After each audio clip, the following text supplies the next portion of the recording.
സഹിക്കാന്നോ? നിങ്ങൾ ചീത്ത വിളിക്കാതിരുന്നാൽ മതിയായിരുന്നു.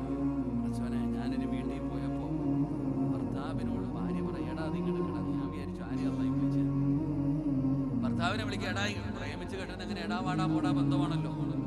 ഭർത്താവിനോട് ഭാര്യ പറയുക എടാ ഇങ്ങെടുക്കടാ. ഞാനിങ്ങനെ ആലോചിച്ച് എന്നെയാണോ അള്ളാഹ് വിളിച്ചത്? നോക്കുമ്പോ അപ്പുറത്ത് ഭർത്താവാ നിൽക്കണം. ആലോചിക്ക്, എടാ വാടാ പോടാ ബന്ധം. ചില പെണ്ണുങ്ങൾ ഭർത്താവിന്റെ പേര് വിളിക്കും. ഭർത്താവിന്റെ പേര് വിളിക്കുന്ന ചില പെണ്ണുങ്ങളുണ്ട്. നല്ലതാണോ മോളെ? നിന്റെ ഉമ്മാടെ പേരെന്താ? നിങ്ങളുടെ ഉമ്മാനെ എന്താ വിളിക്കുക? എൻ്റെ വാപ്പാടെ ഇപ്പൊ എൻ്റെ പേര് സിറാജ്.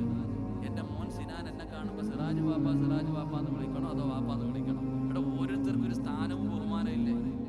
ഉസ്താദിനെ കാണുമ്പോൾ മദ്രസയെ പഠിക്കണം. ഉസ്താദ് മദ്രസയെ പഠിപ്പിക്കുന്നു.